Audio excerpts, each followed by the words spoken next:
इस भरे तूफान में कागज की नाव की क्या बिसात, चलाओ या ना चलाओ। इस विराट को समझने में तुम्हारे उपाय की क्या बिसात, करो या ना करो। परमात्मा को पाने में तुम्हारे मंत्र की क्या बिसात, जपो या ना जपो। उस सत्य को पाने में तुम्हारे असत्य की क्या बिसात, पढ़ो या ना पढ़ो। इस अनंत के सागर में तुम्हारी बूंद की क्या बिसात, बनो या ना बनो। उस ब्रह्म की गूंज के सामने तुम्हारे नाम जप की क्या बिसात, गाओ या ना गाओ।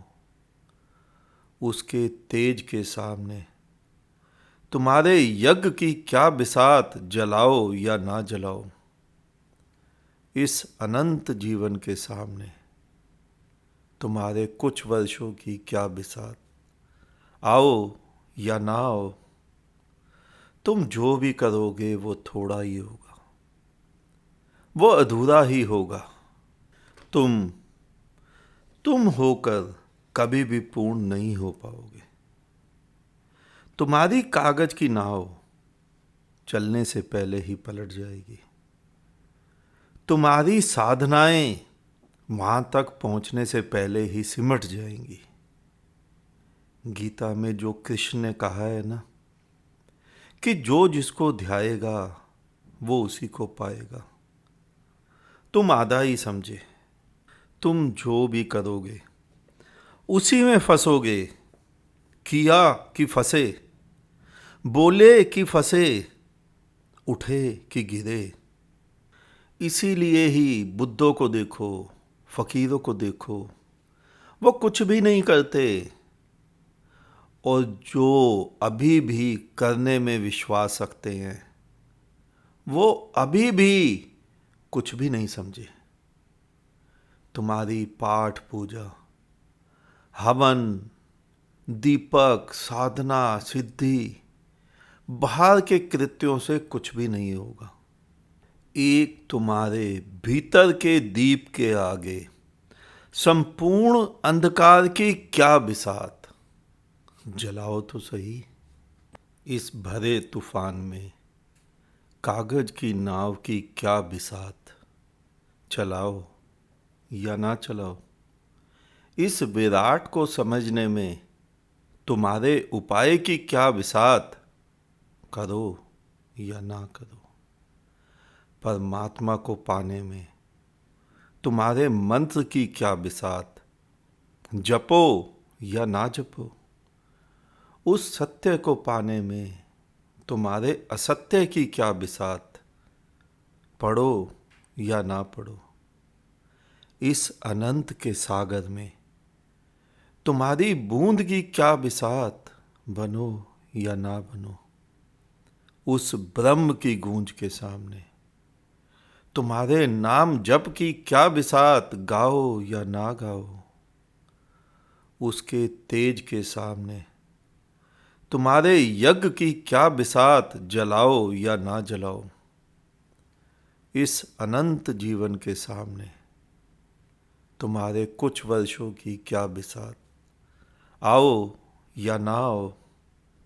एक तुम्हारे भीतर के दीप के आगे संपूर्ण अंधकार की क्या बिसात, जलाओ तो सही।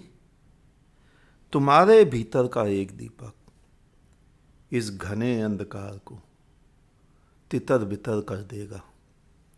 लेकिन दीपक जलना चाहिए।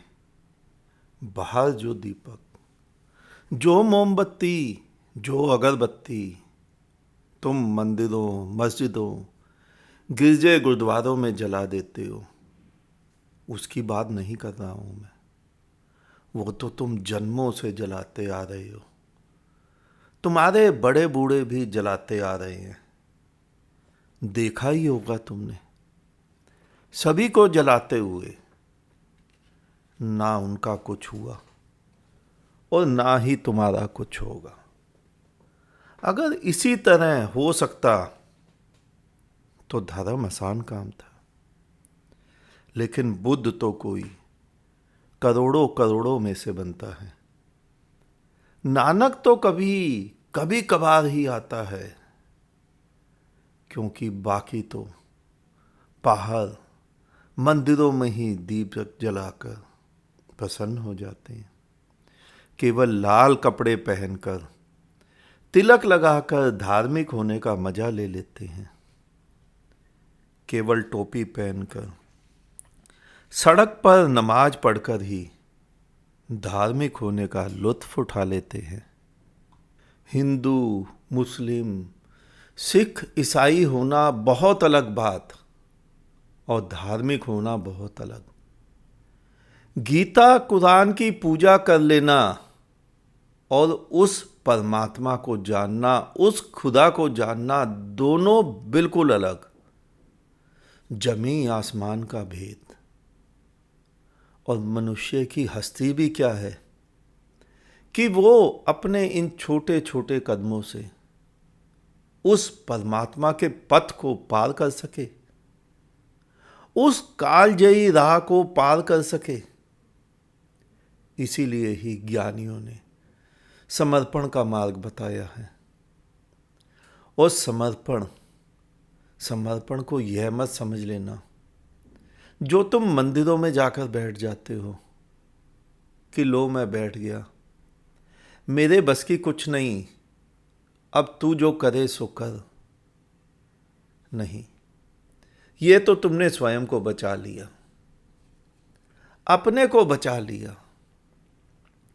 समर्पण का मार्ग, समर्पण का तात्पर्य स्वयं का समर्पण।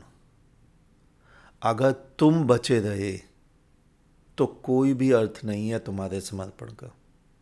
और समर्पण के बाद कुछ भी नहीं। हिंदू नहीं, मुसलमान नहीं, सिख नहीं, ईसाई नहीं, वहां समर्पण करने वाला भी नहीं। अगर समर्पण करने वाला भी बचा रहा तो मानना समर्पण हुआ ही नहीं। लेकिन इसको भी वही समझेगा जो समर्पित हो चुका है, जो समर्पण कर चुका है, जिसने अपने को बचा के रखा है। उसने अभी तक समर्पण ही नहीं किया और ना ही समर्पण को समझा है। जिस दिन समर्पण समझ आ जाएगा उसी दिन तुम समर्पित हो जाते हो।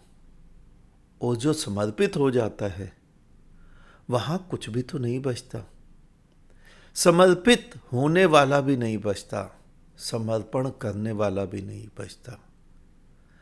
तभी तो बुद्ध पुरुष कहते हैं, करना किसे है, करना क्या है। यहां कुछ भी तो नहीं करना है। जब कुछ भी नहीं बचता तो करने वाला भी कहां बचा।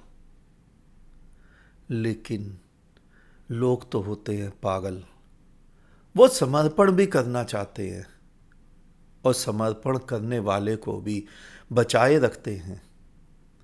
ये जो हिंदू, मुस्लिम, सिख, ईसाई बचे रहते हैं, ये वही हैं जो समर्पित होने के बाद भी बचे हैं।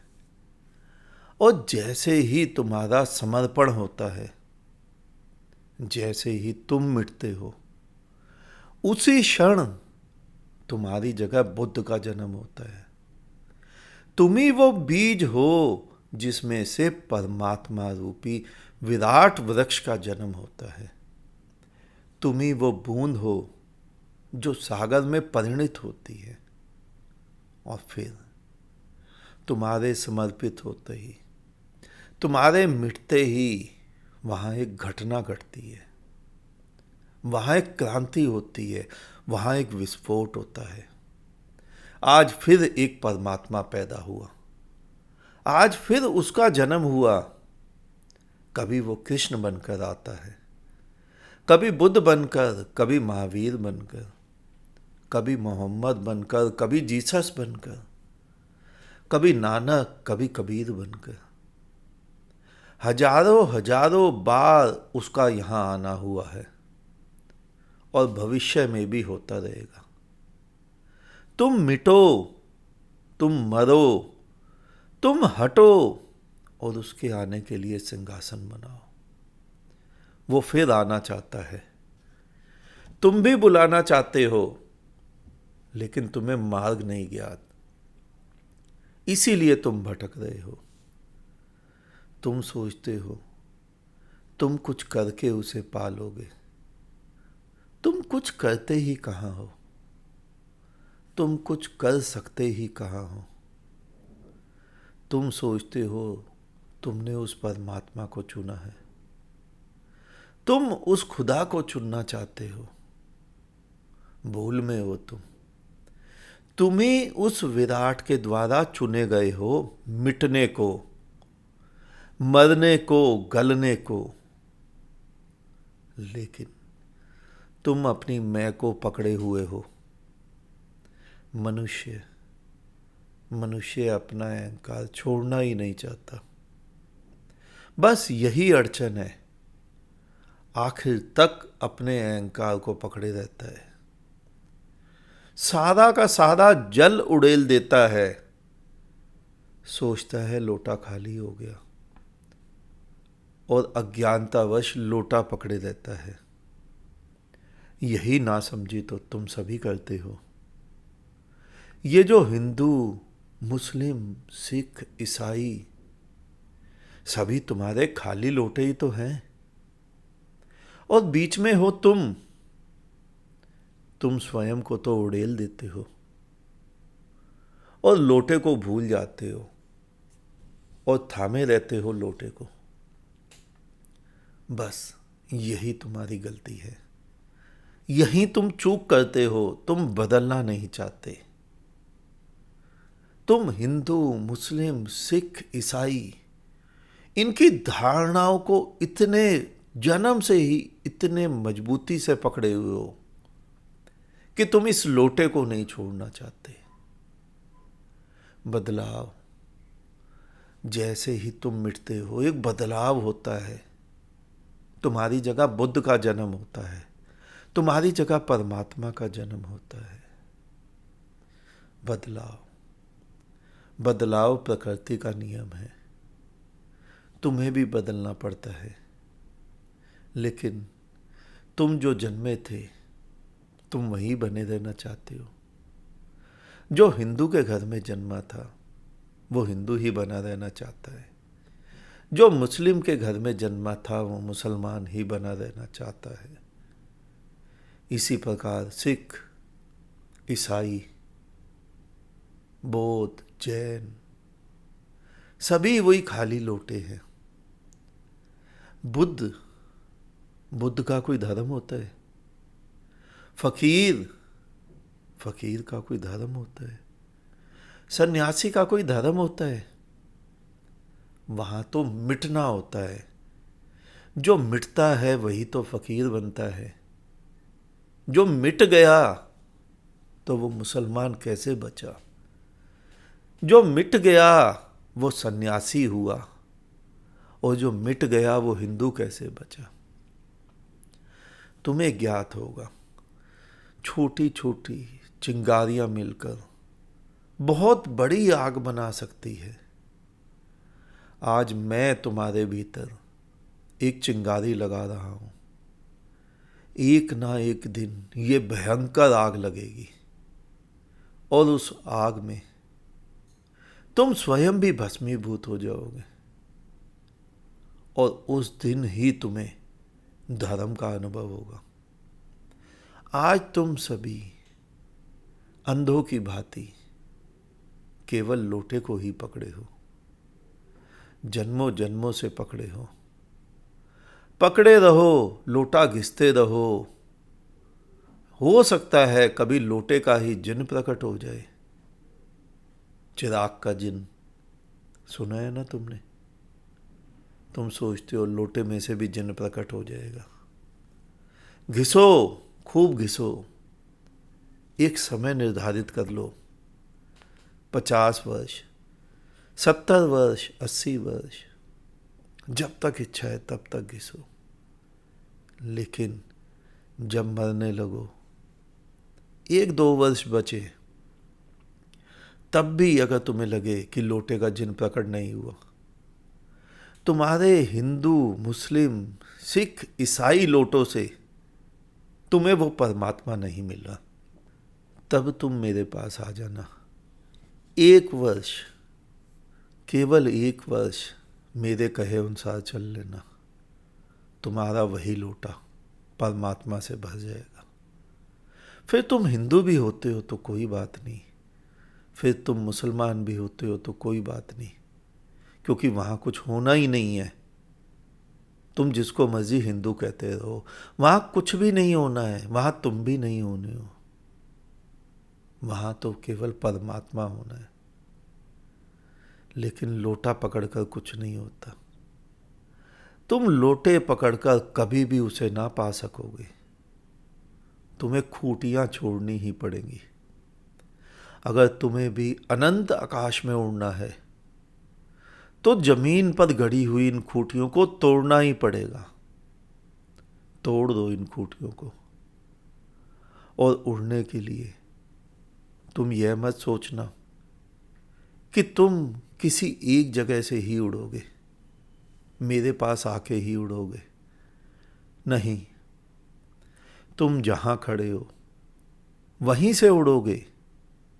जो भी उड़ता है वो अपने ही जगह से उड़ता है, वो अपने ही पंखों से उड़ता है। बुद्ध के अपने पंख थे, महावीर के अपने, मोहम्मद, जीसस, नानक, कबीर, सभी के स्वयं के पंख थे। इसीलिए ही मैं कहता हूं, तुम केवल मेरी उड़ान को देख लो, तब तुम्हें भी अपने पंखों का स्मरण आ जाएगा और तुम भी उड़ने लग जाओगे। मेरे पंख तुम्हारे काम नहीं आएंगे। बुद्ध के पंख, महावीर के पंख, नानक के पंख, वो भी तुम्हारे काम नहीं आएंगे, क्योंकि बुद्ध को भी तो स्वयं के ही पंख काम आए थे। बुद्ध जब बुद्ध बने तो बौद्ध धर्म तो नहीं था। महावीर जब प्रेम को उपलब्ध हुए उस समय जैन धर्म नहीं था। नानक जब धरा पर आए तो सिख धर्म नहीं था। जीसस कहीं ईसाई पैदा हुए थे? नहीं, तुम समझते ही नहीं। मैं तुम्हें सही सही समझा रहा हूं, लेकिन तुम हो कि लोटा ही नहीं छोड़ने को राजी। तुम हो कि खूंटा तोड़ना ही नहीं चाहते। उसको पाने के सभी के मार्ग स्वयं के होते हैं, लेकिन तुम क्या करते हो? सारे के सारे मंदिरों मस्जिदों में इकट्ठे हो जाते हो, एक ही आरती, एक ही प्रार्थना, एक ही नमाज गाते हो। सोचते हो इसी मार्ग से उसे पा लेंगे। ऐसे हो सकता तो होना गया होता। बुद्ध कोई बौद्ध धर्म को अपनाकर थोड़े ही बुद्ध बने थे। उस समय तो बौद्ध धर्म भी नहीं था। नानक आए 1469 में और सिख धर्म की स्थापना हुई।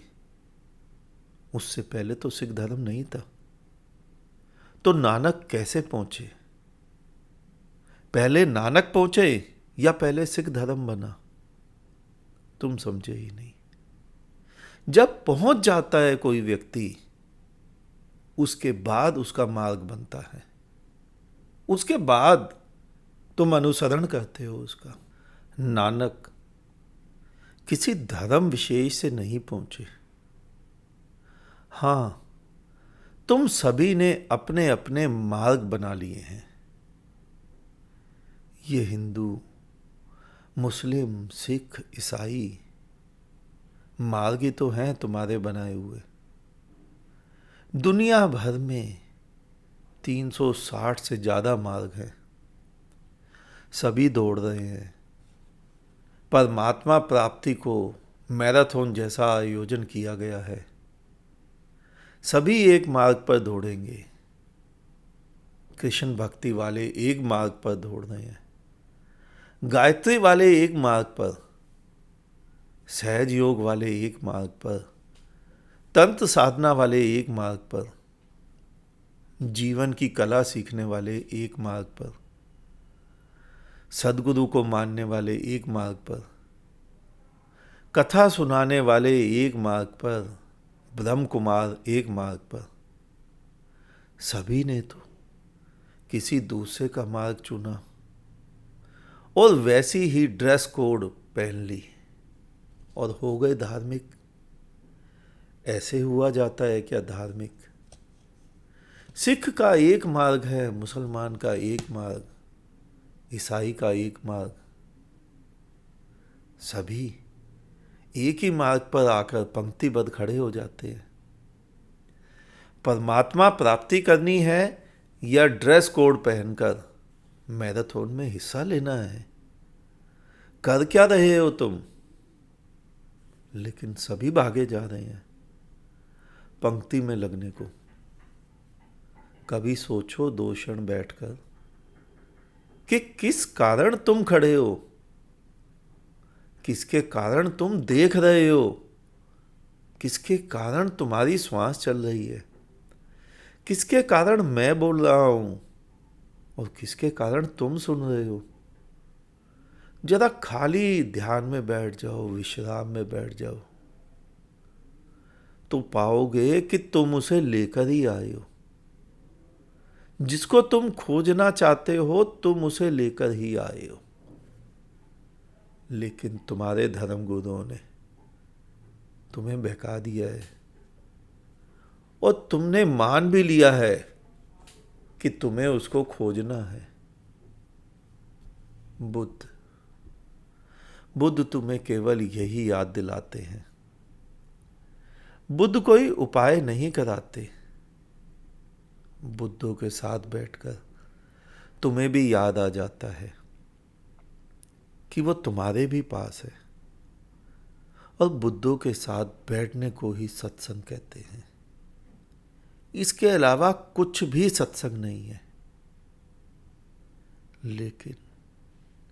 लेकिन तुम्हारे समाज में तो सत्संग का नाम भी भ्रष्ट हो गया है। कोई लाल कपड़े वाला कहता है कि लाल कपड़ा पहनने वाले को साथ बैठना, उसी को सत्संग कहते हैं। मंदिर का पंडित पुरोहित कहता है कि पंडित पुरोहित के साथ बैठोगे, वही सत्संग है। मस्जिद में बैठा हुआ मुल्ला मौलवी कहता है कि मस्जिद में आना, मुल्ला मौलवी के साथ बैठना, वही सत्संग है। शास्त्रों को रटा हुआ तोता कहता है कि मैं जो कथा सुना रहा हूं उसी सुनने को सत्संग कहते हैं। हर व्यक्ति केवल उसी को सत्संग कहता है जिसमें उसका लाभ हो। लेकिन सत्संग है क्या? सत्संग केवल तुम्हारे साथ बैठने का नाम है। सत्संग, सत्य का संग, सत्य तो तुम्हारे भीतर है। सत्य कहीं बाहर है, सत्य कहीं मंदिर मस्जिद में है, सत्य कोई किताबों में है। अगर पुस्तकों से मिलता तो मिल गया होता। तुम स्वयं के साथ बैठ जाओ, तुम स्वयं में केंद्रित हो जाओ, इसी का नाम तो सत्संग है। बाहर भागना बंद करो। तुम सत्संग के नाम पर शास्त्रों को रटते रहते हो, शास्त्रों की लकीरों पर लकीरें खींचते हो और शास्त्रों के गुलाम बन जाते हो। आज पूरा का पूरा समाज, उसकी तकरीबन चेतना खो सी चुकी है। सभी अपने अपने शास्त्रों की कठपुतली बन गए हैं। बोध कहाँ है? मनुष्य का बोध मिटा दिया गया है। जीवन गतिमान होना चाहिए और उस गति को ही जीवन कहते हैं। अगर वो गति हट जाए तो वो जीवन नहीं है। लेकिन तुम जरा देखो, अपने तथाकथित धार्मिक लोगों में उनकी वो गति कहीं दिखती है? कहां खो गई उनकी गति? जिसे लोटा उठाकर मंदिर जाना सिखाया गया था, वो 80 वर्ष से वही कर रहा है। जिसे सड़क पर बैठकर नमाज पढ़ना सिखाया गया था, वो 80 वर्ष से नमाज ही पढ़े जा रहे हैं। सभी भूल चुके हैं कि मनुष्य का स्वयं का बोध भी होता है। सभी शास्त्रों को रटे जा रहे हैं। हिंदू वेद पुराण रटता है, मुसलमान कुरान रटता है, ईसाई अपने ग्रंथ रटता है बाइबल को, सिख ग्रंथ रटता है। कर क्या रहे हो? शास्त्र मनुष्यों के लिए बने थे, मनुष्य शास्त्रों के लिए नहीं। सिद्धांत आदमी के लिए बने थे, आदमी सिद्धांतों के लिए नहीं। धर्म तुम्हारे लिए बना था, तुम धर्म के लिए नहीं। कपड़े तुम्हारे लिए बने थे, तुम कपड़ों के लिए नहीं। तुम्हारे कपड़े तो हजारों वर्ष पुराने हो गए और तुम आज भी मनुष्य को सिकोड़े जा रहे हो। मनुष्य की चेतना का विकास हुआ, मनुष्य की बुद्धिमत्ता का विकास हुआ, चेतना ने नई नई ऊंचाइयां छुई। लेकिन तुम उन्हीं पुराने कपड़ों में उसी विशाल मनुष्य को ठेले जा रहे हो। तुम्हें समझ ही नहीं आई कि धर्म क्या था, जीवन क्या था। तुम समझे ही नहीं, क्योंकि तुम्हारे धर्म ने तुम्हें इतनी भी स्वतंत्रता नहीं दी कि तुम ये भी समझने के काबिल रह पाओ। पहले ही तुम्हारे सभी के धर्म शास्त्रों पर लिख दिया जाता है कि इन शास्त्रों पर शंका मत करना। ध्यान से देखना, यही लिखा होगा। और तुम्हारे धर्मगुरु भी यही समझाते हैं। तुम्हारे बोध को पहले ही बंद कर दिया जाता है। यानी मनुष्य का बोध छोटा हो गया और शास्त्र बड़ा हो गया। और उन शास्त्रों को पकड़कर तुम्हारे ब्राह्मण, पंडित, पुरोहित, मुल्ला, मौलवी, फादर, ग्रंथी, ये सभी तुम्हारे मालिक बन गए। और उन सभी ने तुम्हें अपने ही स्वार्थ के लिए भेड़े बना दिया। ना समझो ने सभी कुछ उल्टा समझा दिया। जिसको ज्ञान हो जाए वो कहीं लाखों करोड़ों में से कोई एक ब्राह्मण होता है, कोई एक बुद्ध होता है, कोई एक ज्ञानी होता है, कोई एक फकीर होता है। अब तुम उसे ब्राह्मण कहो, महावीर कहो, मोहम्मद कहो, जीसस कहो, नानक कहो, कबीर कहो, कुछ भी फर्क नहीं पड़ता है। लेकिन ना समझ जो स्वयं को जाति से ब्राह्मण मानते हैं, पैदा होते हैं और ज्ञान की पुस्तकें रटना शुरू कर देते हैं। तुम कुछ भी नहीं समझे, सब उल्टा पुल्टा कर दिया। तुम्हें कुछ भी नहीं पता, केवल लाल कपड़ा पहना, तिलक लगाया और बन गए धार्मिक। 2 रोटी कमाने की अकल नहीं थी और धार्मिकता का चोला ओढ़कर दान लेकर अपना घर भरने लग गए। मैं कई ऐसे स्वयं बने हुए ठाकुरों को जानता हूं जो नाच कूद कर, कृष्ण लीला में पैसे लेकर अपने घर का खर्च चलाते थे। आज कपड़े बदल लिए, तिलक लगा लिए, धर्मगुरु बन गए, धर्म के बारे में पता ही नहीं। तुम अगर अपने आसपास देखोगे तो हजारों लाखों को ऐसे ही पाओगे जो केवल फ्री का खाने को, समाज को अपने चरणों में झुकाने को ही तुम्हारे धर्मगुरु बने बैठे हैं। 99% ऐसे ही लोग हैं। कोई एक तुम्हें बुद्ध मिलता है, कोई एक तुम्हें धार्मिक मिलता है, लेकिन वो बुद्ध, वो धार्मिक, वो तुम्हारे सिद्धांतों पर नहीं चलता है। वो तुम्हारे शास्त्रों के लकीर के ऊपर लकीर नहीं खींचता है। जो बुद्ध होता है वो सिद्धांतों की, शास्त्रों की परवाह नहीं करता है। वो तो तुम्हारी परवाह करता है। तुम ज्यादा मूल्यवान हो, ना कि धर्म। तुम ज्यादा मूल्यवान हो, ना कि शास्त्र। मैं केवल तुम्हारी बात करता हूं। तुम सुखी होने चाहिए, मनुष्य सुखी होना चाहिए, लेकिन मंत्रों के बल पर नहीं। तुम तो जाते ही हो मंत्रों के बल पर।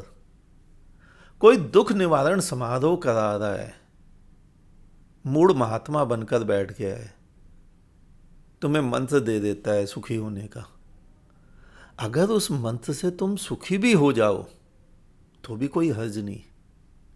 सुखी हो गए, अब घर बैठो, अब क्यों जा रहे हो वहां? लेकिन सुखी तो तुम नहीं हुए, वर्षों से जा रहे हो। कोई रसगुल्ले खिला रहा है, लेकिन वहां भी तुम जाते रहते हो, सुखी नहीं हुए। कोई राम राम जप रहा है, कोई अल्लाह अल्लाह जप रहा है, पूरा जीवन बीत गया। अगर सुखी हो गए तो अब तो छोड़ो। इसका मतलब है तुम सुखी नहीं हुए। मनुष्य सुखी होना चाहिए। धर्म मनुष्य के लिए बना है, धर्म के लिए मनुष्य नहीं बना। अगर धर्म मनुष्य को सुखी ना कर पाए तो वो धर्म नहीं है।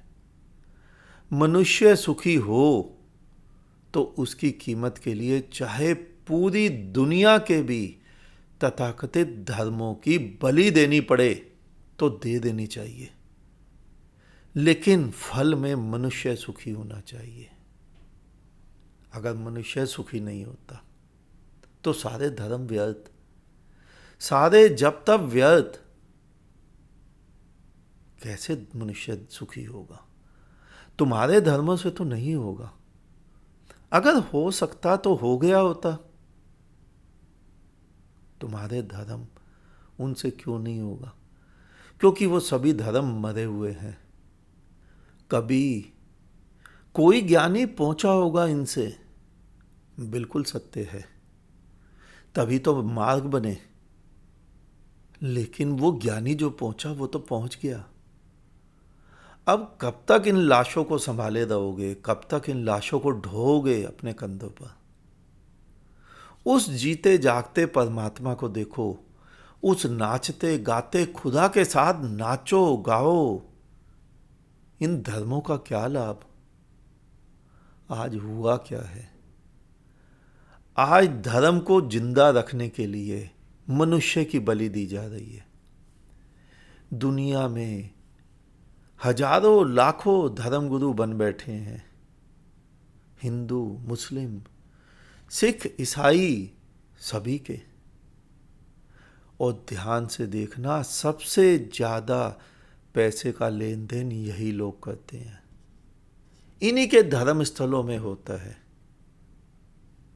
लेकिन एक भी व्यक्ति यह नहीं दिखा पाया कि फिर कहीं कोई बुद्ध बना, कोई महावीर बना, कोई मोहम्मद, कोई जीसस, कोई नानक, कोई कबीर।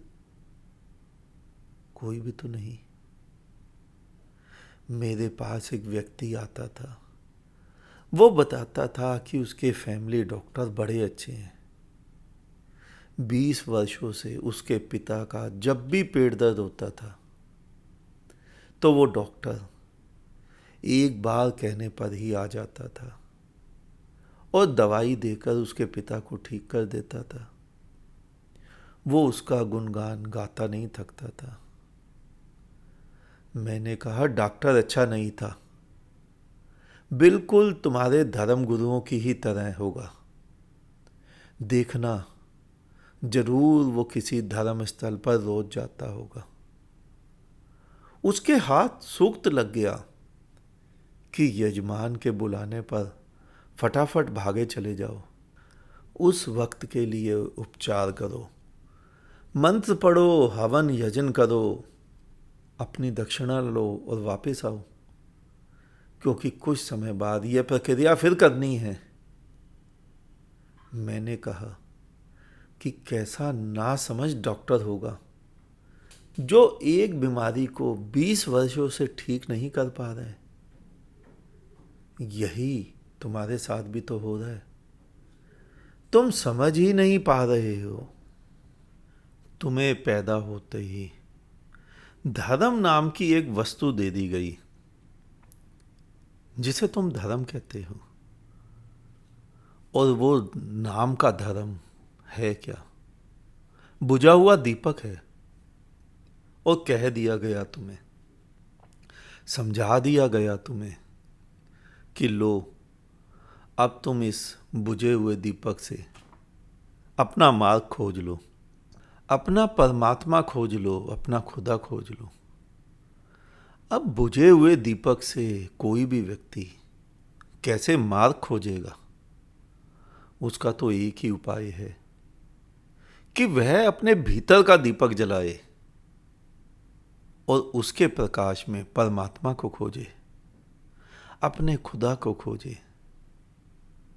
क्योंकि किसी भी मार्ग में जाने के लिए, किसी को भी खोजने के लिए प्रकाश तो चाहिए, और बुझे दीपक से तो प्रकाश कभी नहीं निकलेगा।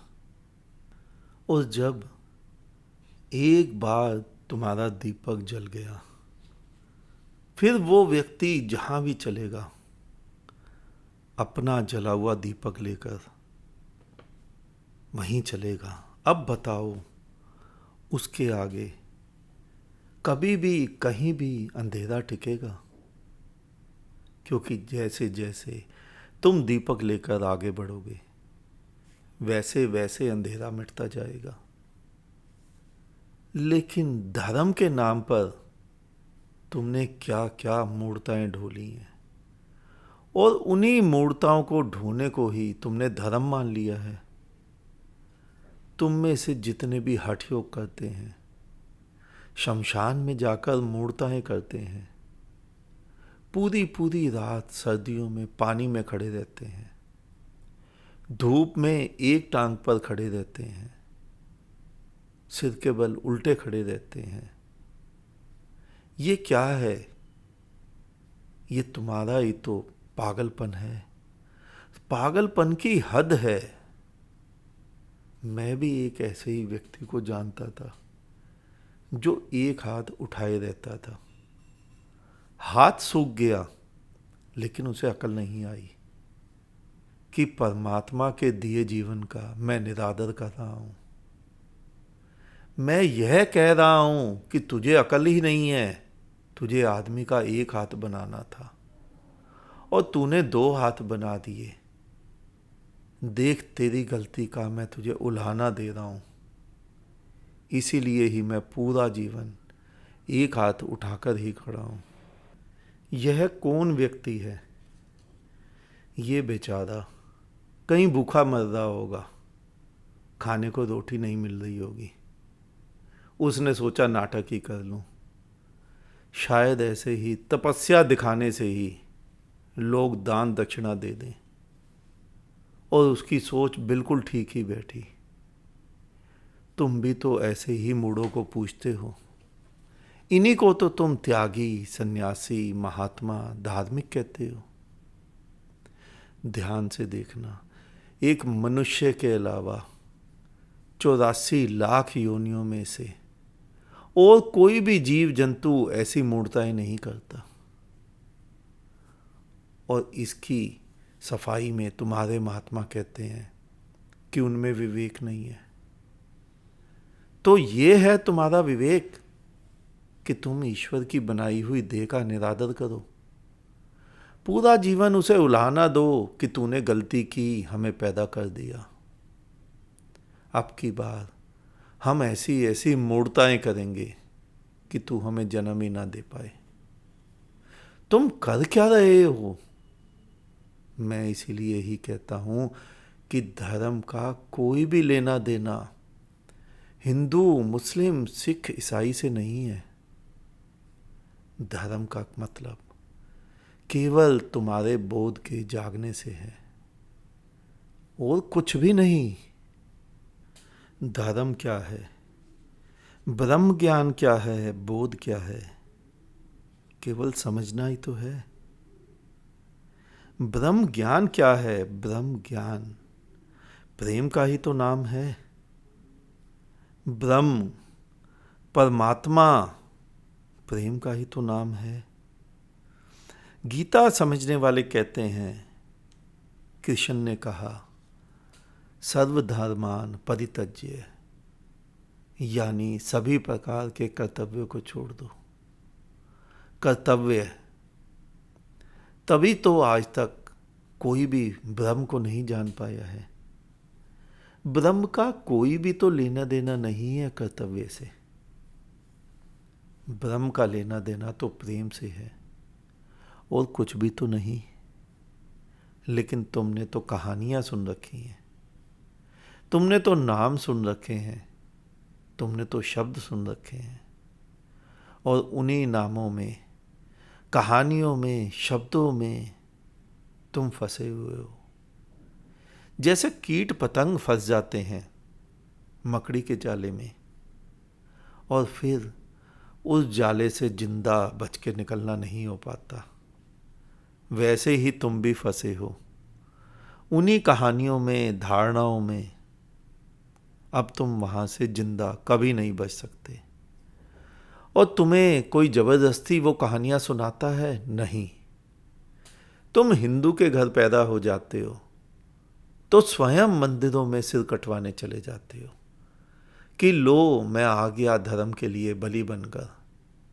और तुम मुसलमान के घर पैदा हो जाते हो तो तुम मस्जिदों में चले जाते हो वहां के धर्म गुरुओं के आगे बलि देने को कि लो मैं आ गया, मेरी बलि ले लो और मेरा जीवन सफल कर दो। फिर नाम चाहे कुछ भी दे दो, चाहे धर्म क्षेत्र कुरुक्षेत्र कह दो या जिहाद, फर्क क्या पड़ता है? और यह मत सोचना कि केवल हिंदू मुस्लिम के यहाँ पैदा होकर ही तुम्हारा यह हाल है। सिख, ईसाई, बौद्ध, जैन, दुनिया भर में 360, 365 से भी ज़्यादा ऐसी ही मूर्ताएं विद्यमान हैं। तुम अकेले जिसके घर में पैदा होते हो, तुम वैसी ही मूर्ताएं ढो लेते हो। अगले जन्म में तुम किसी दूसरे के धर्म के यहां पैदा होगे, तुम वैसी मूर्ताएं ढोलोगे। एक ही मनुष्य, एक ही चेतना 10 जन्मों में 10 अलग अलग विचारधाराओं वालों के यहां जन्म लेगी तो 10 अलग अलग मूर्ताएं ढोलेगी। वो ये दोबारा भूल जाएगा कि मैं पिछले जन्म में हिंदू था या पिछले जन्म में मुसलमान था। जैसे कि यहां पैदा हुए वैसी मूर्ता तुमने ढोली। मूर्ताओं के अलावा कुछ भी तो नहीं है। चारों तरफ वृक्षों का झाड़ है, चारों तरफ मकड़ियों ने जाले बनाए हैं। वो कीट पतंग दाएं मुड़े या बाएं, किसी ना किसी के जाल में तो फंसेगा ही। 365 धर्म है, कहीं तो तुम फंसोगे। मुक्त कैसे होगे? मुक्त तो कोई विरला बुद्ध ही होता है। इसीलिए मैं कहता हूं कि मेरा इरादा तुम्हें सुखी करने में है। मैं केवल व्यक्ति की बात करता हूं। मेरा कोई इरादा तुम्हारे धर्मों की 4 दीवारियों के आगे तलवार उठाकर स्वयं की बलि देने का नहीं है। वो तो मूर्ताएं तुम ही कर लो, और तुम करोगे ही, ये भी बात पक्की है, क्योंकि ऐसी ही तो कहानियां सुन रखी है ना तुमने। तुम्हारी ही तो कहानियां हैं कि पहले सतयुग था, फिर त्रेता आया, फिर द्वापर आया, आज कलयुग है। आज कलयुग में सर्वत्र अधर्म व्याप्त होगा। जुआ, मदिरा पान, वेश्यागमन, झूठ, व्यभिचार होगा। तो तुम मूर्ताएं क्यों कर रहे हो? कलयुग को अपने जब तब से सतयुग बनाने की चेष्टा क्यों कर रहे हो? जब सभी कुछ ऐसे ही रहना है तो ऐसे ही रहने दो। लेकिन नहीं, हम तो उपाय करेंगे और सतयुग बनाएंगे। किन मूर्ताओं में फंस गए हो तुम? कलयुग में जुआ खेला जाता है, तो जब धर्मराज युधिष्ठिर ने खेला था उसको द्वापर क्यों कहते हो? कलयुग में मदिरा पान होता है, तो ऊपर जो है उसे स्वर्ग कैसे कहोगे जहां तुम सोमरस में पीते हो? कलयुग में वेश्यागमन होता है, व्यभिचार होता है, तो तुमने अप्सराओं की कहानियां किस लिए गढ़ी? क्या उन कहानियों के पीछे वेश्यावृत्ति की भावना नहीं थी? लेकिन कहानी गढ़ने वाले भी मूढ़ ही रहे होंगे। उन्होंने कभी सोचा भी ना होगा कि यहां जब कभी कोई बुद्ध भी आएगा, जब भी कोई बोध को उपलब्ध होगा, जब भी कोई परमात्मा को उपलब्ध होगा, जब भी कोई ब्रह्म ज्ञान को उपलब्ध होगा, तो वो तुम्हारे खेल को, तुम्हारी कहानियों को समझ जाएगा। लेकिन मूढ़ तो केवल आज की ही सोचते हैं। उन्होंने अपने ही समय की सोची और अपनी ही दुकान चलाने की सोची और कहानियां गढ़ दी। बुद्ध दुकान की बात ही नहीं करते। तभी तो मैं कहता हूं कि मेरी बातें तुम्हें 500 वर्ष बाद ही समझ आएंगी। इसीलिए मैं भी चुपचाप अपना काम किए जा रहा हूं। एक समय आएगा जब ये बातें तुम्हारी समझ में आएंगी। तब तक मैं तुम्हारे बनाए गए इस रेत के महल की नींव खोखली कर दूंगा। धीरे धीरे तुम सभी का रेत का महल केवल ऊपर से ही दिखाई देगा कि महल है। नीचे की नींव तो मैं खोद ही दूंगा। और फिर मेरे बाद, फिर जब कोई बुद्ध आएगा और वो एक फूंक मार देगा, तो तुम्हारे सारे धर्मों के मैल ढह जाएंगे। हो सकता है मेरे रहते ही यह हो जाए, क्योंकि मैं अपने सामने ही लाखों करोड़ों बुद्ध बना जाऊंगा। नीचे की नींव मैं खाली करूंगा, ऊपर से फूंक वो मार देंगे, और तुम संभालते रहना डंडे लगाकर अपनी दीवारों को। डंडे ही तो लगाते हो तुम। आदमी को भी खड़ा होना नहीं सिखाया तुमने। उसके पैर होते हुए भी तुमने उसे धर्म रूपी बैसाखियां ही थमा दी। वही बैसाखियां तुम्हारे काम आएंगी। इन्हीं बैसाखियों के कारण ही तुम आज तक कभी भी परमात्मा का साक्षात्कार नहीं कर पाए। तुम्हें कभी भी खुदा का दीदार नहीं हुआ। वो तो तुम्हें बुला रहा है, हजारों हजारों रूपों में तुम्हारे सामने खड़ा है, लेकिन तुम ही नहीं देख रहे हो। ये जो सूरज की किरणें, ये कोए की काँव काँव, ये नदी का कलरव, ये वृक्षों के बीच गुजरती साएं साएं हवाएं, फूलों का खिलना, पक्षियों का गीत गाना, चारों तरफ जीवन ही जीवन है।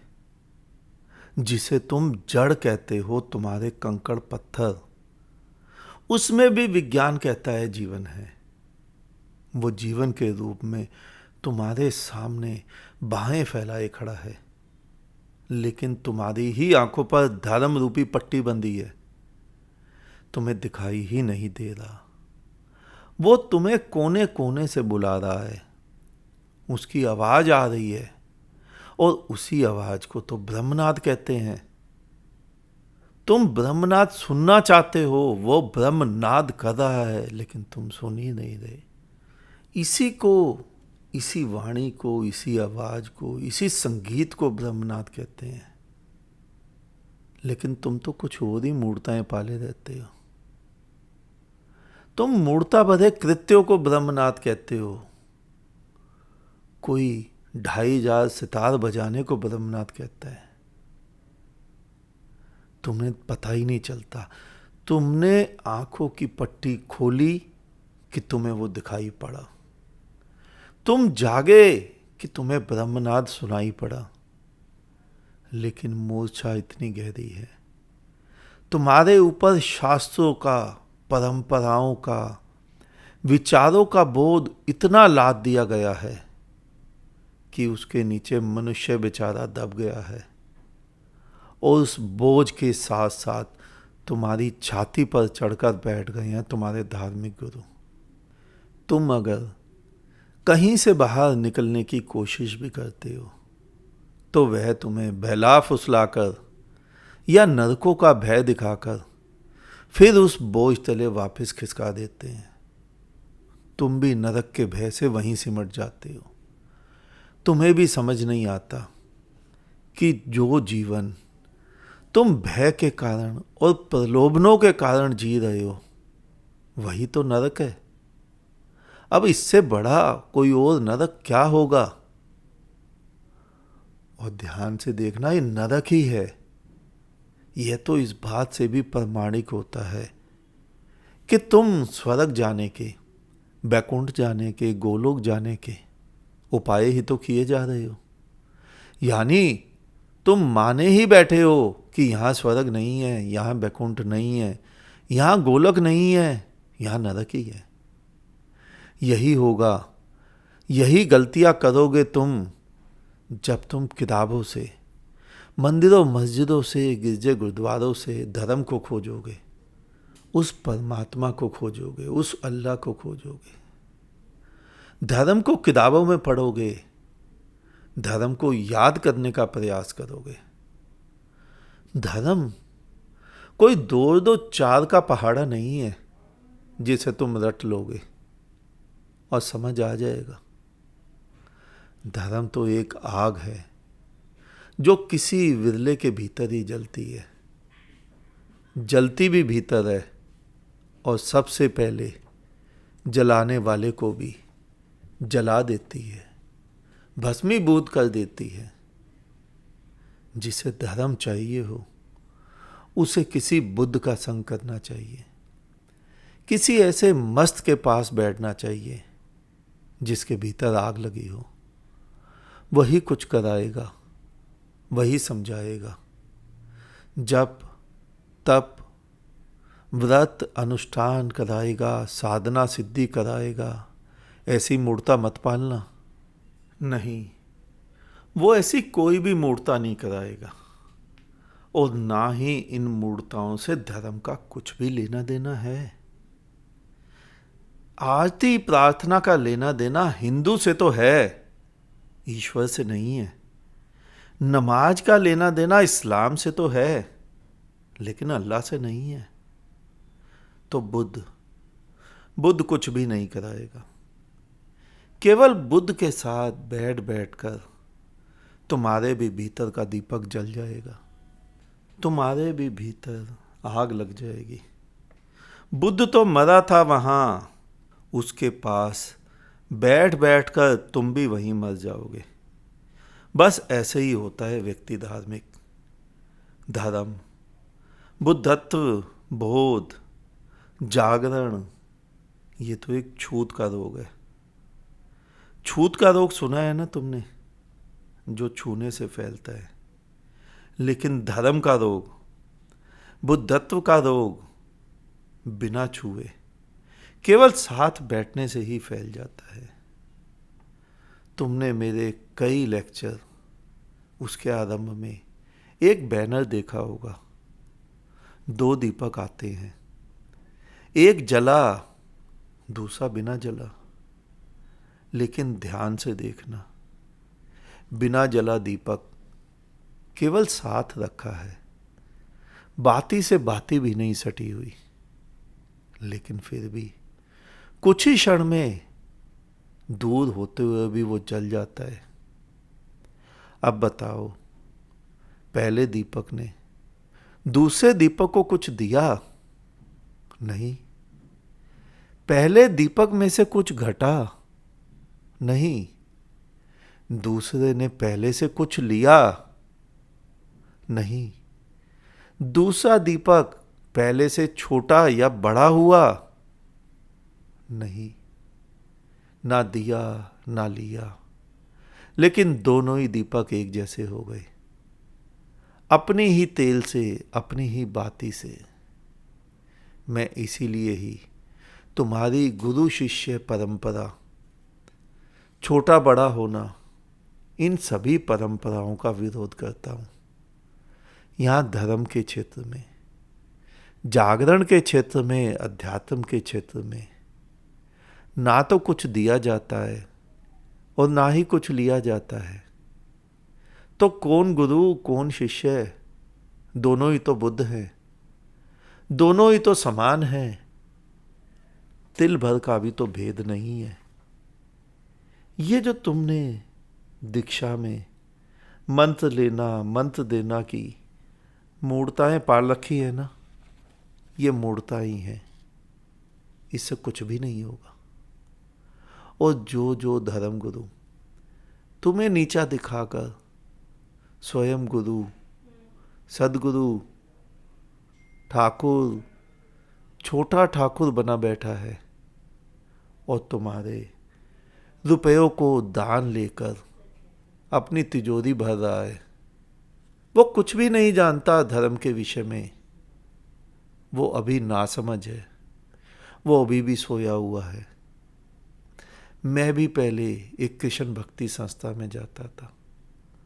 वो हर वर्ष दुनिया भर में हजारों मूढ़ भेड़ें पाल लेते हैं, उन्हें दीक्षा देते हैं, उन्हें कंठी पहनाते हैं, तिलक लगाना सिखा देते हैं, उनसे दान लेकर अपनी संस्था को और बड़ी बनाते जाते हैं।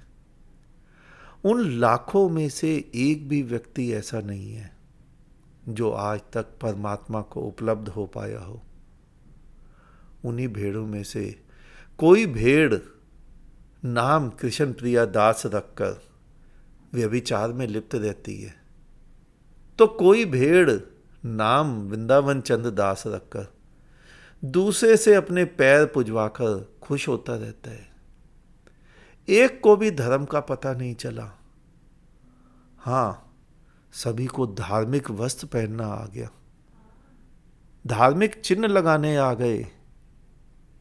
ऐसे धर्म होता तो बुद्ध, महावीर, मोहम्मद, नानक, जीसस, कबीर, इनको तो धार्मिक कहना ठीक ही नहीं हो पाएगा। अब यह तुम्हारा निर्णय है, कुछ भी कर लो। तुम धार्मिक या वो बुद्ध पुरुष धार्मिक। धर्म कोई भी किसी को ना तो समझा सकता है, ना बतला सकता है। धर्म के संबंध में जो भी कहा जाएगा, जो भी समझाया जाएगा, वो गलत ही होगा। धर्म समझाया नहीं जा सकता, सिखाया नहीं जा सकता। धर्म तो जिया जा सकता है। धर्म को जाम में डालकर पिया जा सकता है, धर्म को गटका जा सकता है। किसी भी बुद्ध के पास बैठकर शायद तुम्हारे भीतर भी कभी कोई चिंगारी फूट पड़े, शायद तुम्हारे भीतर भी जन्मों जन्मों से पड़े बारूद में आग लग जाए। और होता भी ऐसे ही है। धर्म की चिंगारी कभी भी लग सकती है। हो सकता है रात को तुम अच्छे भले सो और सुबह जब उठो तो कोई और ही उठे, वहां तुम ना हो। वहां कोई बुद्ध ही उठे, बुद्धत्व का सूर्य है, ऐसे ही अचानक उदय हो जाता है। आज इतना ही, शेष किसी और दिन। अंत में तुम्हारे भीतर बैठे परमात्मा को मेरा नमन। तुम सभी जागो जागते रहो।